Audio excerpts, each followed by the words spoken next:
Change this. Should I stand? No.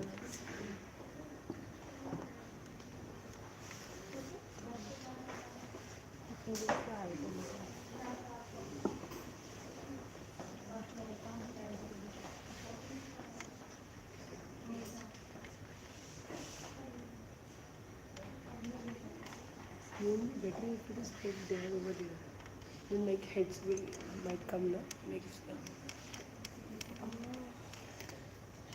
But then the frame wouldn't be set up really well. But that's okay, I think it's fine. We just see.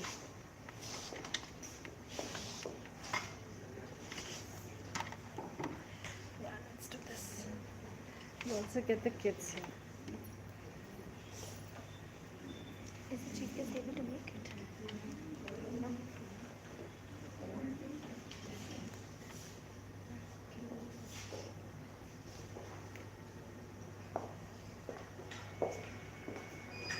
Right, so since you all do it,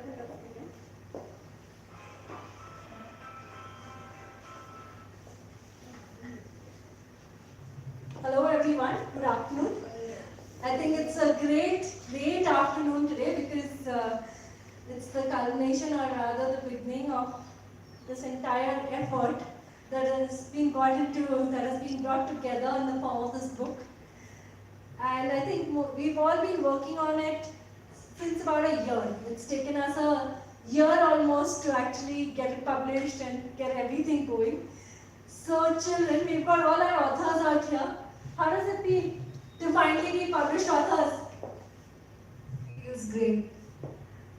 Yeah? Nervous? Bit? No. Yeah, Sort of. This is also the first physical event rather since COVID. I think you've been having some in school though. Right? So before we begin and we begin talking about the book and we start talking about each story, I think it's also important to understand the process that went behind this. So I'll take a few minutes, maybe 5, to explain to you how this entire book came about and the process your children went through towards writing it. So I think during the group sessions we didn't write at all, did we? It's only, the writing only happened at home and during those one-on-one sessions when we actually sat down and edited work. But we had a series of group sessions where children were only making mind maps.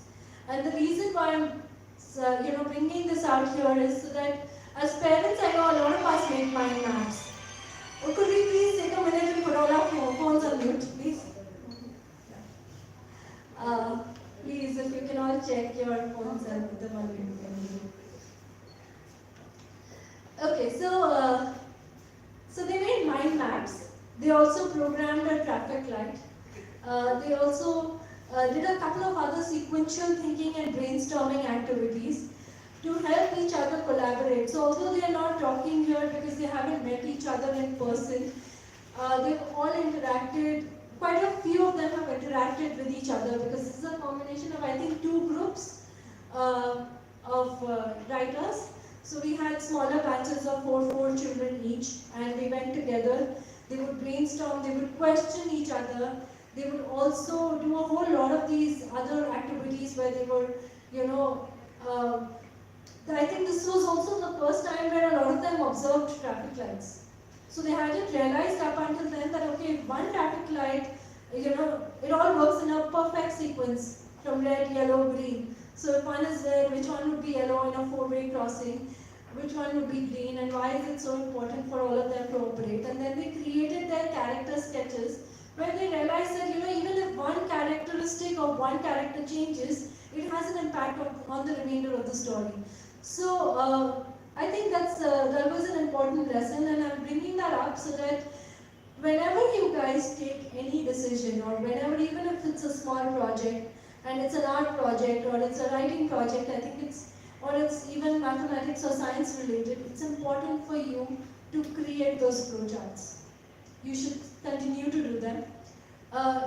I think, I don't know if you recall, it's been a while, but we did something called a decision tree matrix, which you should use on a daily basis, irrespective of what you're doing, even if it is to plan your day.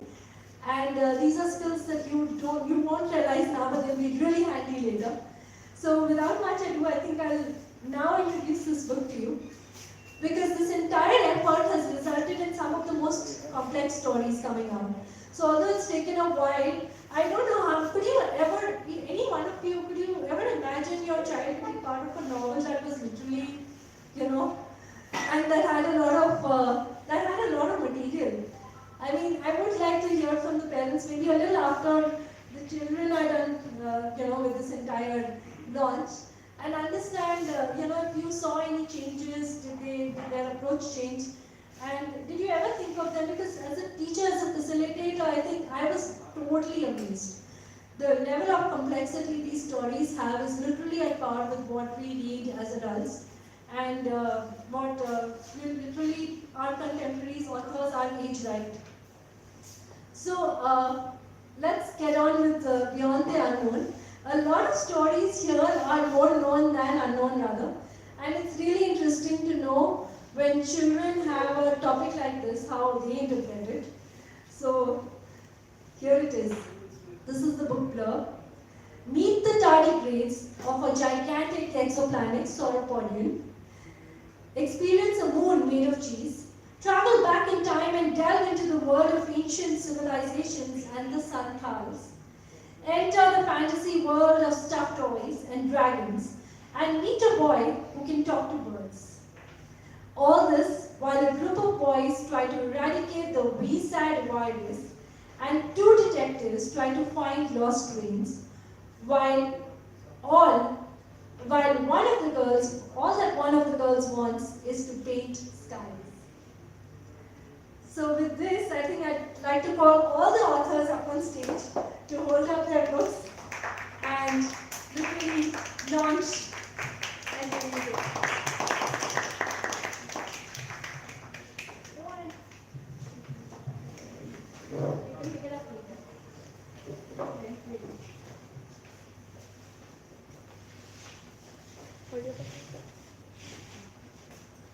Hold it up in the sky. If there was a little more space, I would have asked you to jump. But yeah, great. There you are.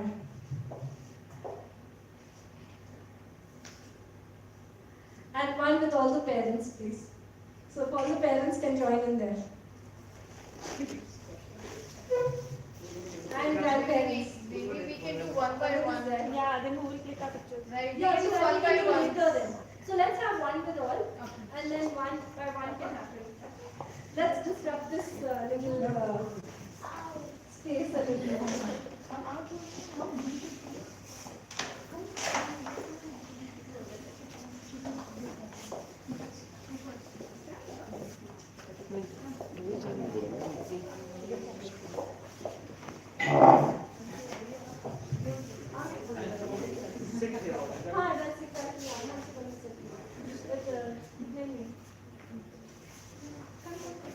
But, Uncle, आप आइए grandparents का होने के बाद चलिए आगे की आइए. Siblings, parents, grandparents. Uncle, ये फोटो खिंच जाएगी. हमें चाहिए हमको. I'll share the picture. Ritika, you want to come? Of course. Behind you. All the time.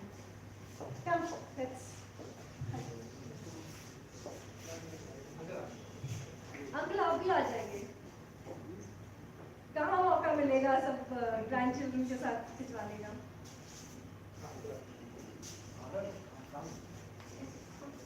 Come, join us. Hey, come on. Diya, come.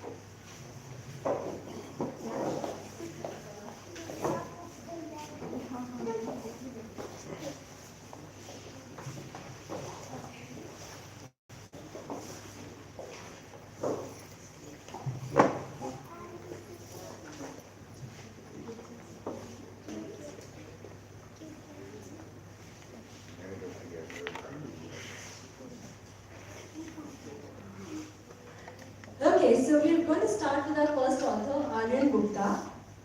Aryan, no? Come on.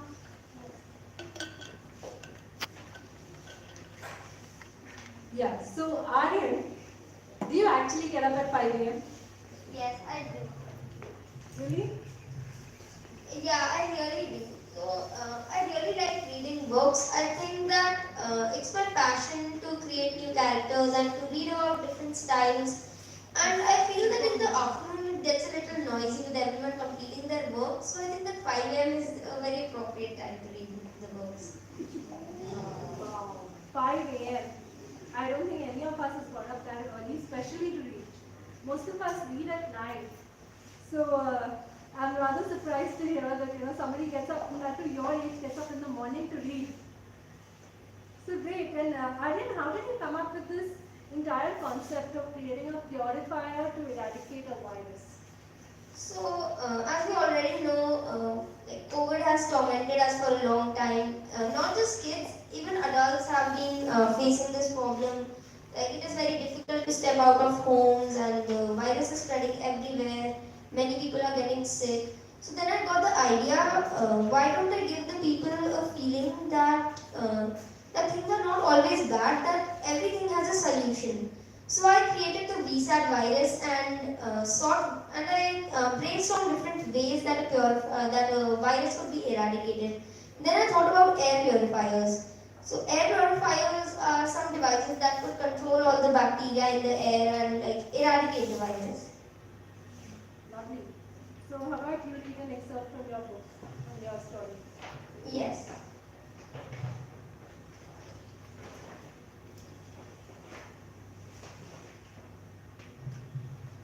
His mind was a blur of emotions as he read out to himself. A grave matter has conjured itself. There are 89 VSAT cases reported in your very own school.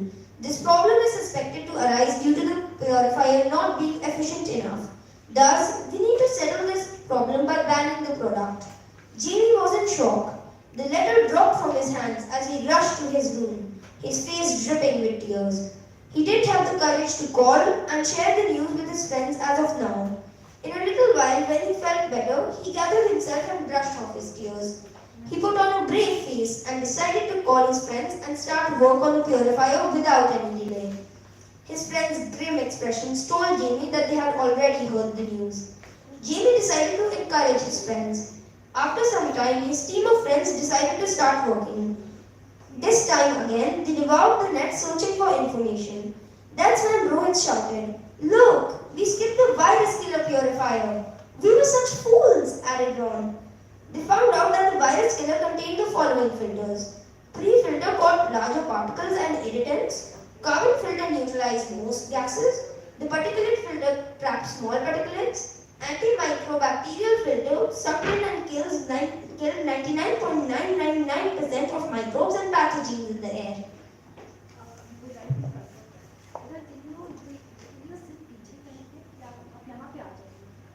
You can come here.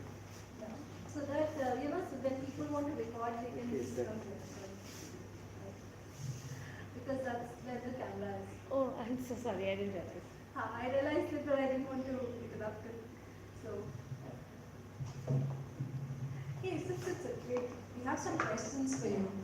So, how did you research for this topic, and how did you research this entire filter? How did you create it? So I thought about how Jamie and his crew would have researched, and like them I had a brilliant idea. So at first, like them, I only thought of some few filters that I could use, but later on I realized that there were many different ways to solve a problem. So then I researched some more on the internet. I found some links that contain different filters. I read about them. I searched up some new terms and tried to understand the whole concept, just like Jamie and his crew would try to do. So you basically somehow, even without my consciously projecting, that came into my head. So my story is not someone about a girl who's making a career choice. It's about a girl who wants to be something, but there are a lot of hurdles, a lot of people who tell her that it cannot be possible, and how she uses did all of that. That's what the story is about. And yes, I think somehow what you're going through does always reflect in what you're doing in other spheres. I think the story has to come from within you. So that's true in your case as well. Yes. But the more amazing part about the story is the fantasy that you built around it. And the wonderful occupations people pursue in stories. So if you can tell us a little about it before you read out your excerpt, that would be great. Yes, so it's not like our story, which we did like a lot of research on the internet or knowing about a lot of concepts. It was built out of my mind. It was not something that required research, but thinking So every from my story own. and every author is bound to be different. So there is no comparison at all, right? I wouldn't have compiled them into one book if they weren't different stories. Yes, so it does not have the mundane kind of occupations. It has people who light up volcanoes. It has people who paint skies, who blow up the moon every day, who blow up the sun every day. And actually one of my most favorite books is the Harry Potter series, and it might seem that it's like kiddish for someone my age. I'm 16, going to be 17. But I think it's not so much about whether it's kiddish or it's about magic or something like that. It's just that be it set in your own world or in some other world, it just tells you that there's hope everywhere and you just need to keep looking for it. Lovely. May I add something here? Yeah. Magic can never be kiddish. J.K. Rowling is earning like so much and she is not a kid anymore. So Absolutely. That's absolutely true. Magic can never be kiddish. And the way you've treated it, I think, you should read an excerpt from your story for everybody to realize how poetic it is. Let the grass be green anew, flowers spring from dry wells. Let by your grace the sea swell and dance on leaves the dew. Let the parched tongue in earth be laid in your beauty's arrest. From your magnanimous breast, pour life unto us and let us all be blessed. In majesty you have gathered on the firmament. O thee divine, we implore you now relent. Let man and beast be reborn in this wondrous fest. Our ears thirst for melody, our hearts sway in the tempest. Anoint the mighty, anoint the meek, anoint all us rest. Pour life unto us and let us all be blessed. Almost like a child is appeased by a lullaby or God's pleased by a prayer, the pitter-patter of raindrops falling from the clouds could be heard. All creatures that had assembled, drawn by Tonera's song, now began to scurry off into their bills and burrows. Among this joyous dither, only Winnie sat whispering wistfully, raindrops sticking to the ends of her stray hair like beads. But she wasn't someone to lose heart. Lovely. And I can certainly say that it's definitely not kiddish, right? The language, the way you've treated that concept is what sort of, you can make out that it's been written by somebody who has way more knowledge. So, great. I think, Ananya, this has been a very good attempt and it's a very pleasant story. So now I'll call upon our next author and I keep forgetting the order in which we put the stories together. So, yeah, Anushka, I think, you're next.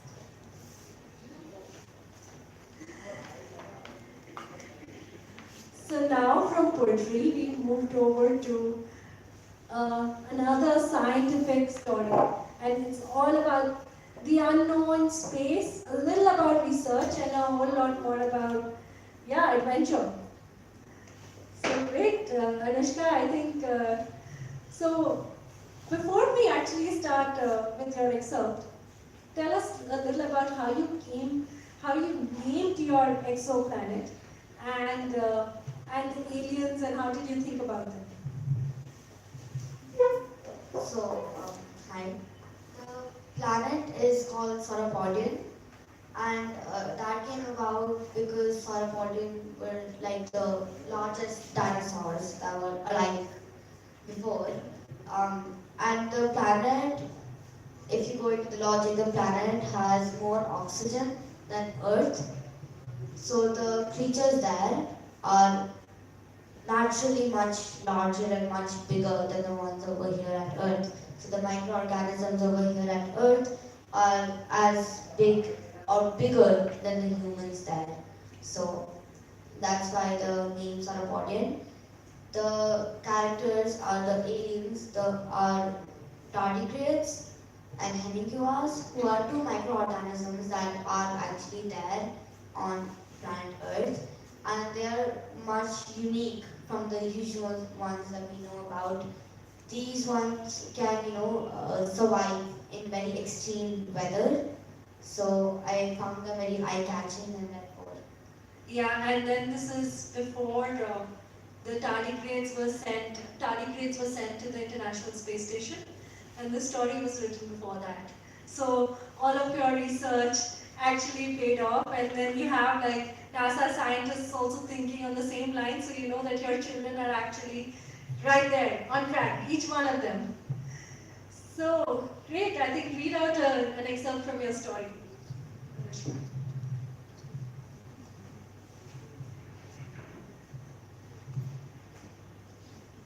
Back at Earth, the signal was lost. Nothing could be done to establish contact with the spacecraft. It looked like a complete blackout. Everyone waited for a miracle. All the 4 people in the spacecraft were very worried. They were lost in this huge maze called space. They did not know their coordinates. They just kept waltzing in space until the storm stopped.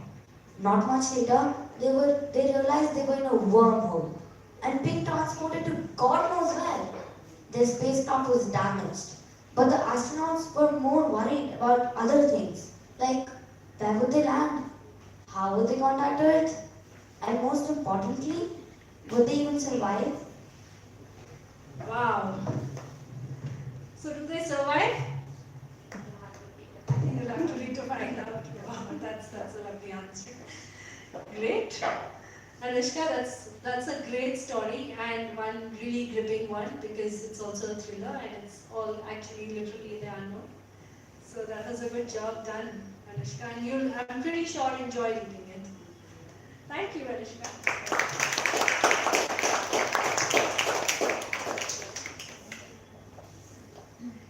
And now we have Avnish, who's also the youngest. You know, at a time, at an age where children are just sort of learning to read, this child has written an entire story. And if you listen to the title of the story, you'll know exactly how great this is because it's called Valiant Dwindle. And I have no role in naming this, neither do I have a role in putting in, difficult words.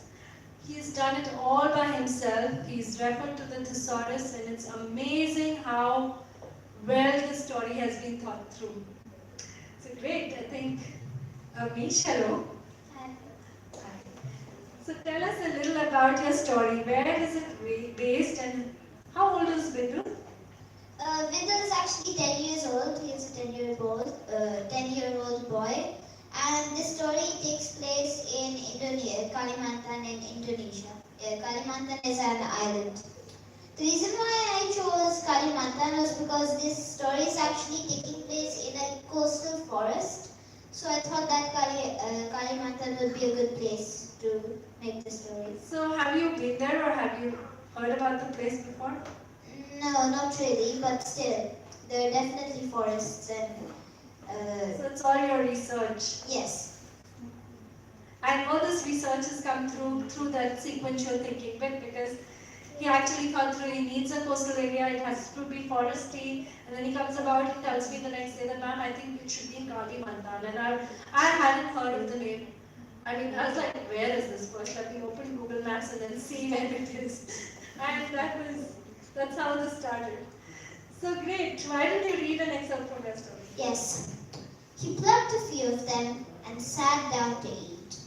They were incredibly sweet and delicious. Vindal was very tired at this point. He closed his eyes and sleep washed over him like the series of cold waves crashing the beach. In the middle of his sleep, he heard faint whispers of voices which he did not recognize, but which, somehow, he still knew. Wendell started hearing birds chirping and started understanding what they were saying. The berries which he ate were magical. They gave him the power to understand the language birds spoke. He heard the birds talking about an earthquake that was going to hit Kalimantan. Wow. And then, just a little bit about a teaser on what happened. So when he heard about it, what went on in Wendell's mind? He immediately actually rushed to the Senate to alert about this earthquake that was going to come. But the government could not trust such a young boy with such information. But it did come out that there was an earthquake that did happen exactly on Kalimantan. And so the government were forced to trust him now. Wow. So at this age, I think, knowing what the Senate is and government can take these kind of actions and all of that, I think it's just absolutely mind-blowing. So Avnish, this has been a great journey, and I've particularly enjoyed my journey with each one of them. I can't tell you how proud I am of each and every one of these authors, because the kind of, the structure, the thought process, complexity that they've thought about and brought about in their stories at this age, each one of them is just brilliant. So thank you, Avnish. Thank you so much.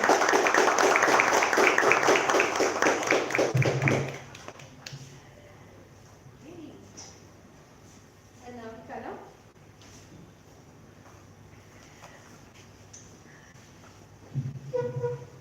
So, Kanav, so do you actually think that your parents fire you? Yeah, but everyone has reasons. They just want to see that I'm doing my homework alright. Yeah. And what kind of tools do you think they use to spy? You can put them down. Their eyes.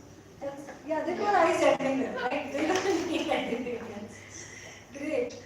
So tell us a little about how did you come about stuffed toys talking and acting as spies? I honestly myself love stuffed toys. I have quite a few back at home. And sometimes I like playing with them, so I decided why not make them talk without somebody actually playing with them. And spies, because I have read several spy books and it sort of inspired me to do something like that, but not entirely copying it. So I decided to just merge them together. Great. So why don't you read an excerpt out of your story? Because that'll give them an insight into how. One day, he heard some thumping sounds emanating from his room. He went to check, but saw nothing different except for a teddy bear on the ground. He had just taken a few steps towards his study, thinking that the wind might have blown the stuffed toy over, when he heard some mumbling. He quickly hid behind the door and then jumped out to see his stuffed toys talking. He thought he was going mad. They were talking in the voices that he had led them. For a second, he froze. Then, when he was very, very sure, he ran to the police station at the end of his lane. He was scared. And then, so this is just one part of the story. Lots of things that happen. There's a secret diary, and then there is an underground passage, and a whole lot more. So, how did you come about it? And how did you fit the teddy bears and the entire detective spy underground model to this? I just thought that the teddy bears could work for the spy company. That's a weird idea, but somehow it actually made some little bit of sense. And the underground passages and all, I mean, they really create suspense and all. I mean, where we go next.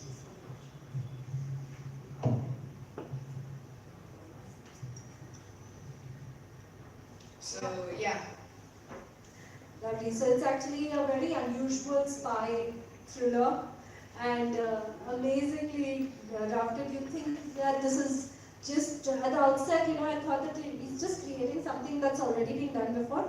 Like you have toys talking, which is literally everybody's imagination because you want your toys to talk.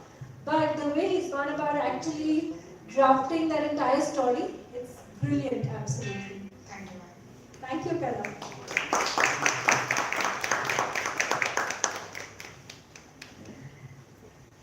Great. So after Kala, we have Manya.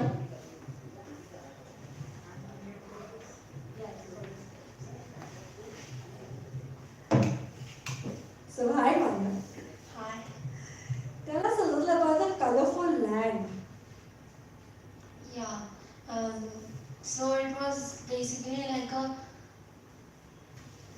draft planet, which was colorful. So I think this is the first, I remember the first few days when you would keep talking about this colorful land. I keep wondering what kind of colorful land does she want, how big is it, what does it look like, why, so on and so forth.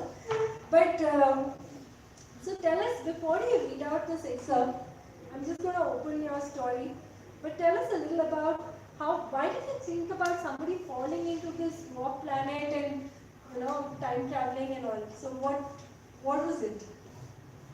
Yeah, so basically, I had thought to write a book on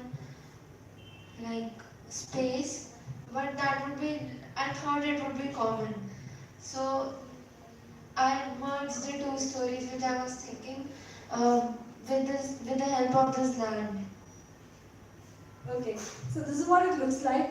It's actually a dwarf planet, but and then she gets influenced, and I think the gravitational pull is very strong, and then she just morphs into another reality, so to say, in the future, and then the entire story starts with this, but there is so much more happening there. So Manya, why don't you read an excerpt from your story?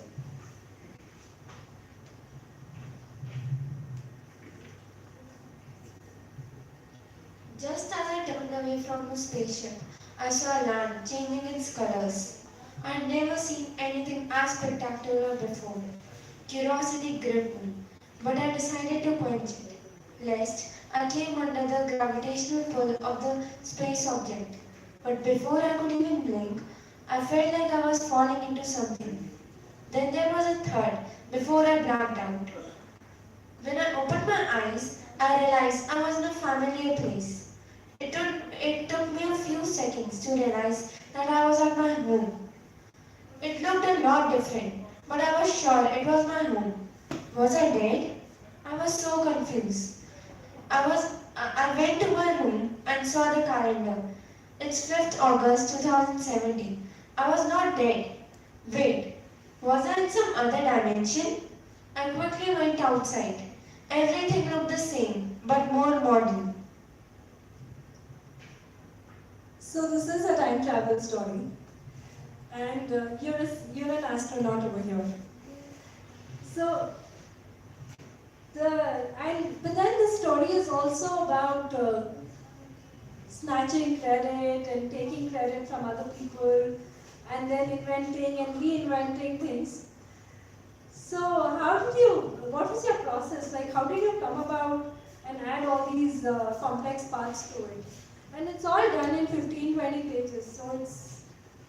So what sort of a journey did you go through with this story? Ma'am, basically I changed my mind, ma'am, in the middle because You went through a writer's block. yeah. But I think it's done that's a very honest response actually.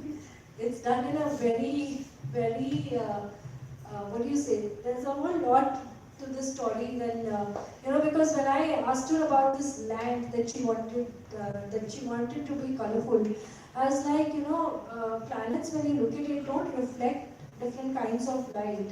It's it can't be like it can't be so colorful and visible from space like that. So there's a whole lot of but then nebulas also look like that, man. Latest pictures of Jupiter, you see that they come in different, sometimes I was like, okay, fine. So basically she says anything can happen and we don't know half of it.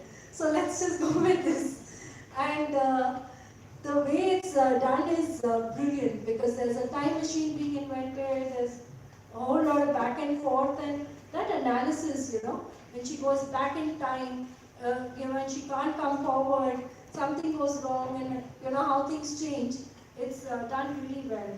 So again, another story to really look out for, not just because of its plot, but all the subplots that are part of it. So good. Thank you.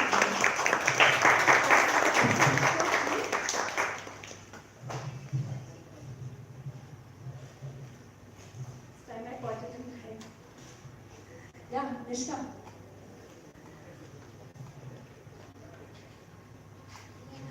So after that complex story, we have another one that's simple, and you realize that there is enough joy and simplicity as well. And sometimes when you want to make some things that are simple, it actually takes a whole lot of effort to actually craft them. So Nishka, hi. So tell us a little about your story and how did you come about losing trains?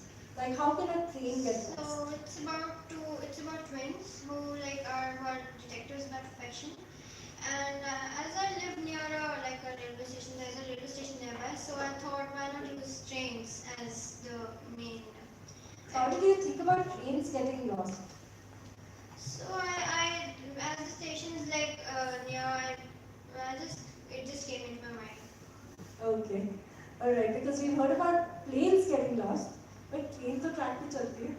But it's really, but it's amazing because in this story, there's a logical reason, and how the trains get lost is also interesting. So why don't we read an excerpt from your story? It's clear that it cannot be a thief because no outsider had entered the office. Must be some technical error in the train system, assured that confidently. The minister suspects propaganda. He wanted all the members of the opposition party to be tracked. But I'm sure no outside party is involved, as no one from the opposition had entered the station that day. Only an insider could have triggered the default route either by mistake or on purpose. It can't be a technical error. The engineers say that the trains are in perfect condition. If it had been a technical issue, it wouldn't have impacted all the trains unless the issue is in the control room. The minister just wants to blame the opposition. This is getting more complicated. Shall we just take a break and go have something in the cafeteria? asked Siddhi, a little frazzled. Wow, so the story you've already heard has opposition, propaganda, it has everything. And here we were talking about simplicity of just trains getting lost. So at their age, they can understand propaganda, they can understand opposition. I don't know whether one should feel happy about it or not. Because it's, I think sometimes you do realize and you feel that the children are growing up and, learning all these things way too soon. But it's also great that in the world that we live in, they're also learning these concepts and understanding things. So hopefully, by the time they grow up, they'll be able to solve a lot of these problems that our generation has created, frankly. So Nishka, I think it's wonderful.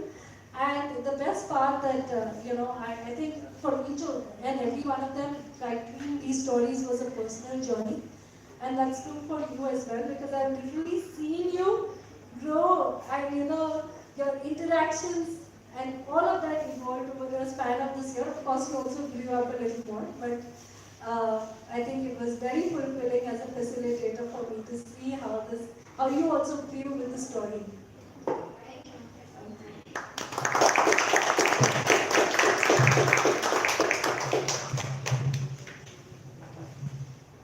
Okay, so the next story is by Sarthak, and Sarthak isn't here. So I'll just, tell you a little about the story. Again, I'm not reading out excerpts because I don't think I'll be able to do justice to it. But I think one thing that I can do justice is talking about the story and how they came and they wrote it. So this story is called Alex and the MDK, and the MDK is the magical dragon kingdom. So it's like most of the children their age, she's also very enamored by dragons and fantasy. And this entire story, of course, is based in another realm, and how these group of children get lost in another realm, and how they actually find keys to come out of it. And some of the solutions that they adopt are very, very real and very applicable even on Earth.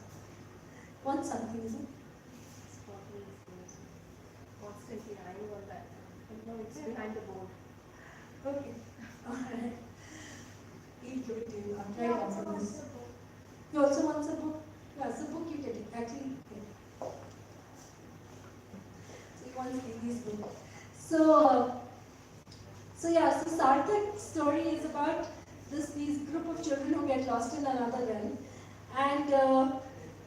and again, it's just not just these superpowers and dragons and people, morphing into something else. It's the way they actually get caught and they come out of it is something that's very interesting to look at, because a bit of it is fantasy and a lot of it is not actually. So that's Sarthak for you. And I'll introduce the next one, Sai Shrishti Hariharan. She is also not here, but her book is based on Santhali culture. Her story is based on Santhali culture. And it starts with a very unique proposition. Has anybody tried to dial their own numbers ever as a child? Have you dialed your own number? Yeah? What happened? It just showed up as busy. Showed up as busy? Any other response you got? So this child, in her imagination, felt that what if this actually rang and somebody picked up? So it starts from that. And of course, she's an archaeologist and there's a whole lot of stuff that she needs to excavate. And then she lands up on Santhali culture. And this entire story is based on their main book, Chek Nutun Tam. And for somebody her age, again, middle school, to come across and read about it and, literally read about a culture that we haven't really, she hadn't really heard about too much, was, I think, amazing. And the way the story started, when she started thinking about it, she wanted to research on the Pushpak Viman. So we read about this entire journey on figuring out where it was seen last. It was apparently in a cave not too far from Ayodhya. When children, they write these stories, they read so much more. So those 15-20 pages of what each child has written, they've actually read at least 5x. And as parents, sometimes, we feel they're not doing enough. So I think this is one thing that, we should realize, that you don't really know what they're doing right now and when it's going to come handy. So this is where, now that part of the story, that part that she researched on the Pushpak Viman has not been used in this book. But it might just be fodder for something else, and she might use it somewhere, or maybe she wouldn't anywhere use it in her entire life. But I found it pretty amazing for her to think about the Viman, to start off with her story and then think about other triggers, choose something else over it, and then come out with an absolutely different and brilliant story. So, and that's true for many of them, because they started with different concepts and eventually what their story became was completely different. So, that's what I wanted to introduce. Of course, she was here, she would have read her story and it would have been quite amazing. But we'll move on now.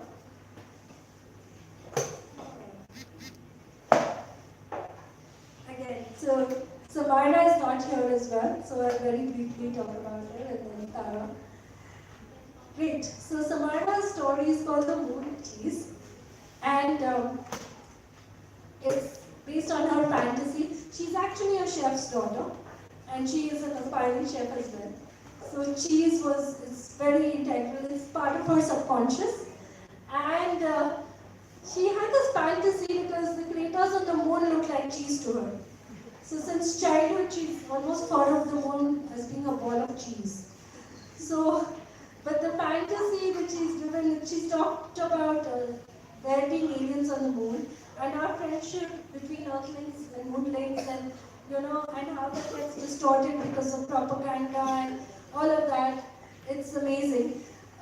What's brilliant, I think, throughout these stories is that you have a couple of stories. We've tried to sort of, although they're all in alphabetical order, but if you look at it, not by design, somehow, there is a scientific story, then a fantasy, then a scientific story, then again a fantasy, and that's how it's alternated. And each fantasy story is about propaganda, so our politicians need to do something about this now, So now with this, I'll call upon Tara, because hers again is a thriller. It's a mix of things, I think. So Tara, tell us a little about your main key protagonist and how you identify with her.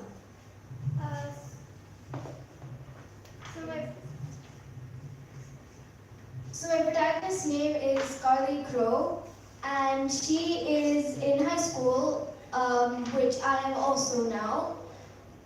She struggles a lot with school, mainly because she is also a superhero trying to stop crime in her city. When I was writing the story, I was also struggling with school, and I thought, okay, I don't have problems as big as saving a city, but maybe this character can have some of the problems that I also have. Also, I was thinking about all the teenage superheroes we see in movies and comics and books. We never see, or most of the times we don't see their struggles with managing their actual lives and their lives as heroes. And so I just wanted to write a bit about that. Lovely. And the best part about the story, especially the excerpt that you're going to read out, is that this was an actual dialogue between her mom and us. And where is she? Oh, there she is. Alright, so this is our conference, which Smita was also part of. She was sitting in some other place, and the solution that she's presented over here is actually straight from the horse's mouth. So, yeah. She felt like clawing her face off. Just then, a gentle knock on the door roused her to her senses. She stuffed her face into a pillow so that her parents wouldn't see the tear stains running down her face. "Come in," she called. "Hey, what's wrong?"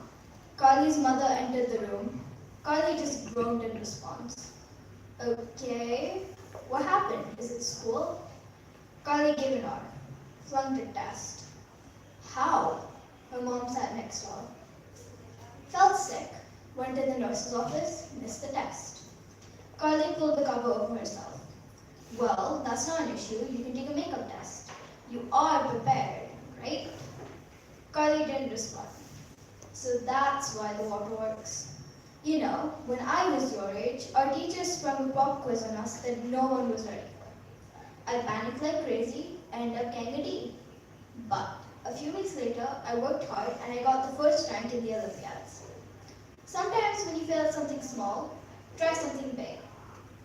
So that's the gyan. That's Smita gave. And it sort of fit into the story as well. So that's that. And I think, so your character is a shadow in this. And she helps people by being shadowy, she just shadows them. So how did you think about that? When I wrote this, I was sort of obsessed with the idea of darkness being used as a power for good. Because it just seemed like such an interesting idea that something that is dark, which is generally associated with evil, could be used as a force for doing good I things. think one of the interesting parts is the shadows actually caused you to light. I remember somewhere discussing this, that wherever there's light, there will be a shadow, and so basically darkness comes about only when there is this concept of light, and so darkness can also solve the things. I remember remember she melts into a shadow and then goes under a board and all of that crazy stuff. So again, another brilliant story, especially to end the book with. So that's the pattern. You have lots of fantasy here, lots of propaganda here. You also have a whole lot of science here and a whole lot of conceptual thinking, where these children have literally gone, even if they've created a fantasy that's totally out of their world, it's not nonsensical, and that's the best part of it, where it literally makes a whole lot of sense. So great, I think with this, there it is. We covered all the stories here. And now I think we leave the children to sign their books, and also, yeah, you can all interact with them one-on-one over a cup of coffee. So thank you for all being so attentive and listening to our children and the wonderful work that they've done. Thank you so much.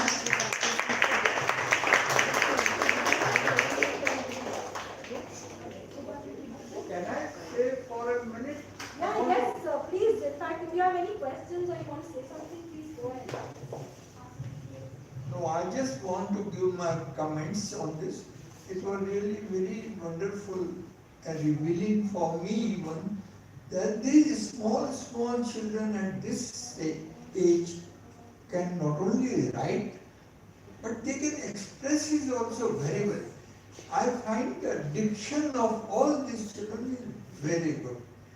My only suggestion is to all these children, if you are interested, or otherwise also, keep a diary. Maintain a diary and write down whatever you think is good. How you have spent the day, how you have gone from Gurgaon to Delhi or to Kashmir or anything.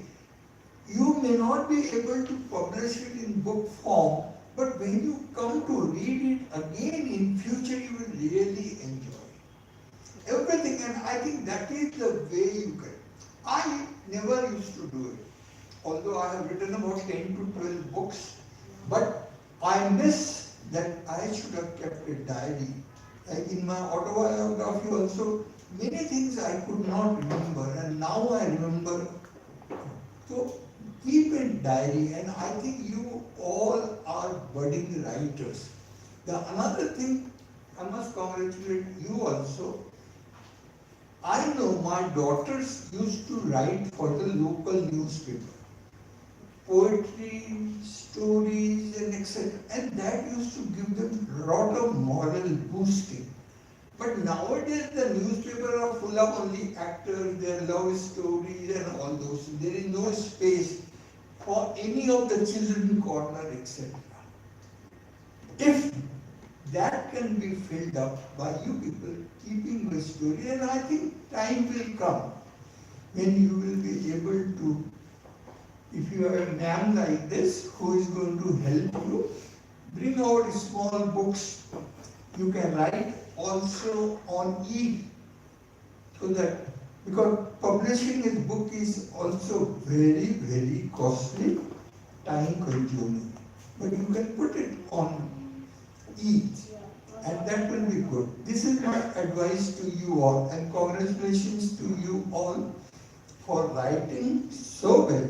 I could not write like this at your age, but still I am proud that my grandchildren or children could do it better, and you people will be able to. Thank you very much. Their generation will have solutions to all the problems that we've created. In ours, and I do feel that way. It's because when you look at the way they think and the kind of exposure they have, I think they're really putting it to good use. So, and we're all so proud of them, aren't we? One big hand for all our authors. They will have that conceptual clarity, which I don't think we were even close to at that point in time. Any question anybody has, or anything that? I don't have a question, but I would definitely like to say, the clarity of thought and expression these kids have, I feel that I still don't have. So that is something I would like, it's really commendable. And the way they have put those into writing, I have never been fond of, reading or writing books. But somehow, when I see Anushka doing all of these, reading so many books, and then she's able to put them into, her thoughts into paper, and their imaginations, where all they are going, I can't even pronounce the names that she has written in her book. That's true. I still can't pronounce those names, So I'm simply amazed. And thanks to you, Ritika, for, giving them this platform. Otherwise, their thoughts would be, just limited to them, and they would not realize their potential. So this I'm is so glad that definitely, for me, bringing the best out of them. Thank you. But for me, I must say that as a facilitator, each one of them, all these 12 journeys have been quite eye-opening. Because, as teachers and as facilitators, you learn from each student, and that's what gives you the actual kick. And I realized that, with Anushka specifically, if you say, we had to think of these aliens, and I remember, brainstorming with her where we were like, what should our aliens be like? And then we said, okay, let's see what are the organisms on Earth that can survive without oxygen and light. Are there such marine animals and stuff? And that's where this thought process began. And then, after that, we saw tardigrades going everywhere. When they went up to the space station, I was like, brilliant, because the research was all done by her. I only asked them questions. I made their life more complex. If not, the only thing that I think I did here was just ask them questions. Because when you ask them questions, they try and seek answers. And as parents, we need to adopt this approach. Don't give them answers at all. Just ask them. And when you ask them something, you'll find that they'll read 2 more things and they'll come back with a better answer that you could have given them. And luckily for us, as against our parents, we don't have to literally go to a library to find an answer. They have those answers literally in their palms. They just need to go and seek them. So that's the advantage they have, and I think these guys are doing a brilliant job. So the only thing is asking questions, the answers are all, and the stories are all by them. The words are, the language is all theirs. So brilliant, and I'm actually happy that they literally lived up to a challenge. A lot of people have asked me, how do you actually come out with a book in 10 sessions or 20 sessions? It's impossible.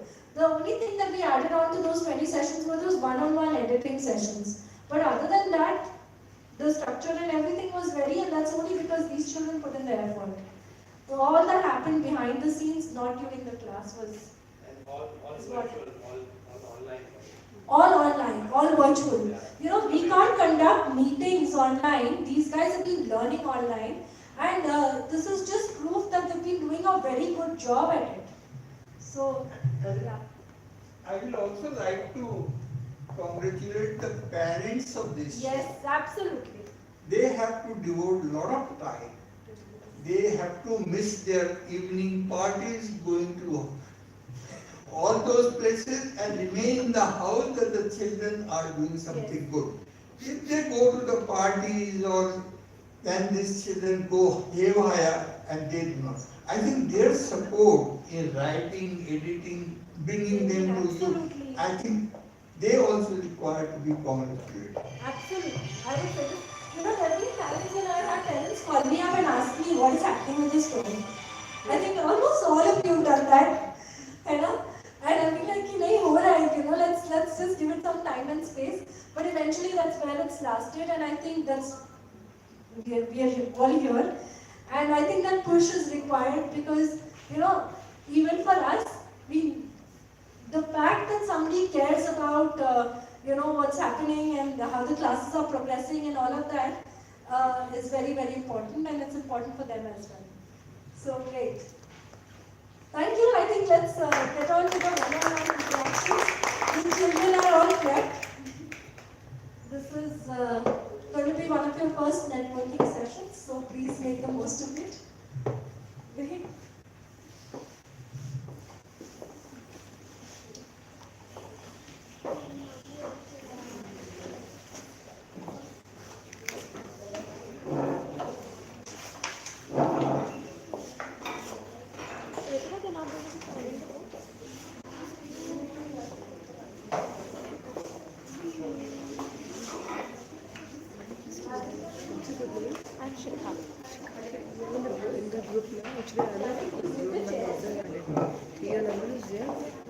Or you just give me your number? Yeah, it's right. 987 137 6076. Full name?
You can take a number out.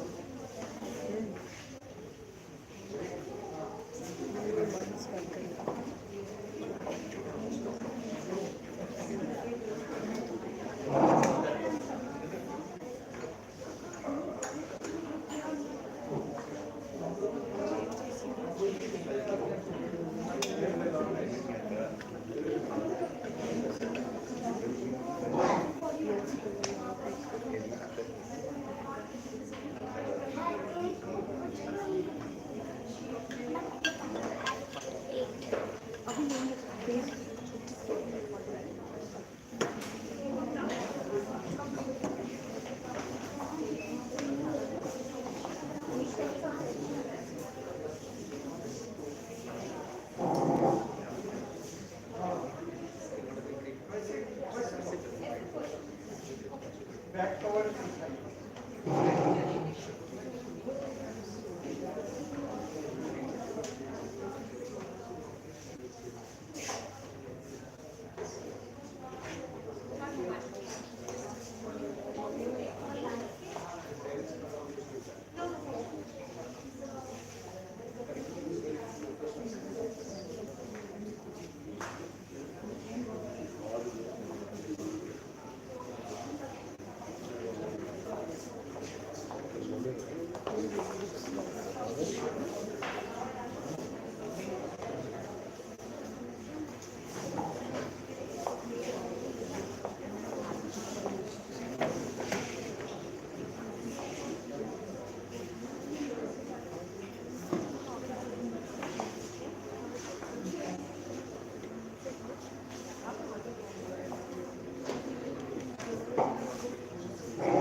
T-shirt में